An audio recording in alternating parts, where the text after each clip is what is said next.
Hi, so I'm Kevin Hildebrand from the Bunker Youth Ministry. Terry asked me to just make a quick little video here about one of the several God stories that we've had in terms of this restaurant project starting and hopefully eventually ending. What I'm going to share with you today has to do with this guy right here. This is the foundation of this restaurant. It's our smoker.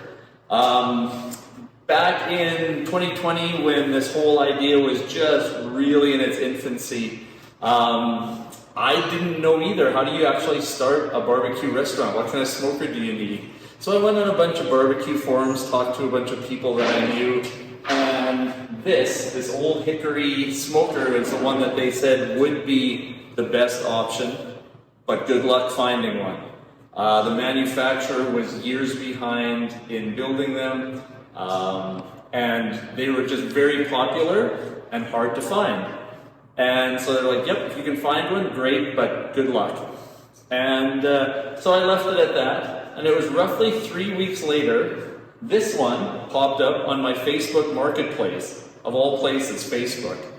And the ad was 9 months old. So I figured, you know what, there's no chance this thing is still available if they're really that popular. But I took a shot, called the guy anyway, asked him if he still had the smoker, and he's like, yes, absolutely I do. So we chatted about some of the other details and things like that, and then all of a sudden he stops me and he's like, but really, he says, why in the world would you be wanting to start a restaurant right now?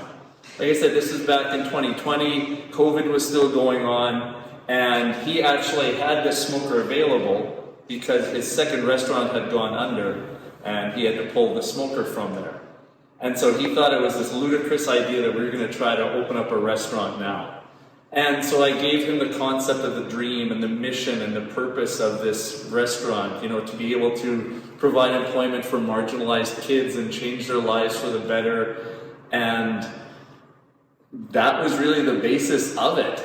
And he's quiet for a second, and he's like, you know what? He says, a few years back, I had this young girl come to me, and she had various drug and alcohol addictions.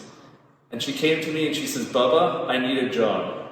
Child and Family Services is going to take away my child if I don't get a job. And she says, I will do anything to keep my kid. She says, I will lick floors clean with my tongue if I need to. And so he says, I took a chance, because he says, I figured I'd give her a shot. And he says, now here we are, however many years later that was, and she's now my restaurant manager. He says, I took a chance on someone who was down on their luck, marginalized, needed help, and she turned her life around, and I'm just so blessed to be a part of it. And he says, hearing your story that this is what you want to do for kids, he says, if that's your intent, he says, this smoker is yours.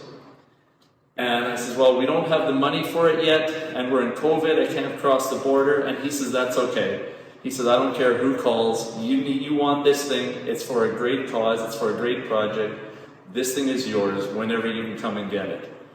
And yeah, just one of those God moments where me and some guy named Bubba for Ottumwa, Iowa came together on Facebook, and you know what, this is what's come out of it, and we're really looking forward to seeing how this is all going to play a difference in changing the lives of kids in this community.